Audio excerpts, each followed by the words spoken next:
கர்த்தருடைய பரிசுத்த நாமத்துக்கு ஸ்தோத்திரம். இன்று நமக்கு அருளப்பட்ட தெய்வ வார்த்தை சங்கீதம் 31:15. என் காலங்கள் உமது கரத்தில் இருக்கிறது.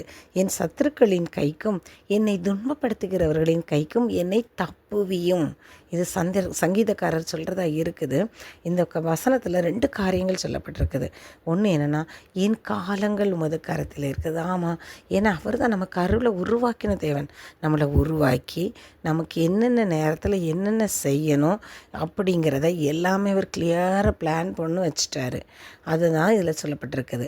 அடுத்த காரியம் என்னென்னா, நம்ம சத்துருக்களின் கையில் நம்ம தப்பு வைக்கணும்னா நம்மளால் முடியாது, அவரால் தான் முடியும்.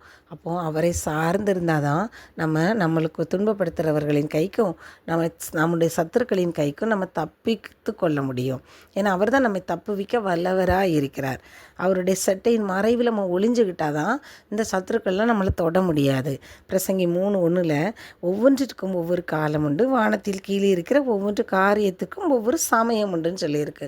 இந்த உலகத்தை படைத்தவரே அவர் தான். இந்த உலகத்தில் விதைக்கிறதுக்கு ஒரு காலம்னா, அறுக்கிறதுக்கு ஒரு காலம், மழை பெய்யறதுக்கு ஒரு காலம், வெயில் அடிக்கிறதுக்கு ஒரு காலம், எல்லாத்தையும் அவர் கிளியராக பிளான் பண்ணி வச்சுருக்காரு.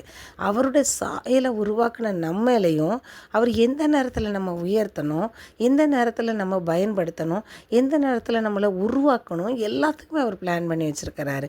அதனால் நம்மளுடைய இஷ்டப்படி இந்த நேரத்தில் அதை செய்யலாமா இதை செய்யலான்னு நம்மளுடைய சுய புத்தியில் நம்ம சாயாமல் அவருடைய சித்தத்துக்கு நம்ம அர்ப்பணிக்கும் போது எல்லாமே கிளியராக நடக்கும்.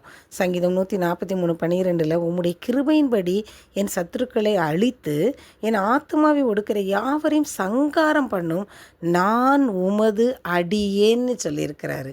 அப்போது நாம் அவருடைய கிருபையின்படி தான் நம்ம தப்பித்து கொள்ள முடியும்.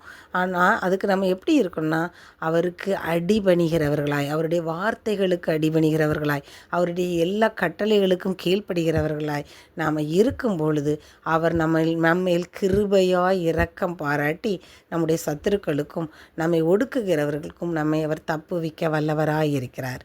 ஸ்தோத்திர ராஜா, நன்றியோடு துதிக்கிறோம். உங்களுடைய வார்த்தைகளுக்கு நன்றி அப்பா.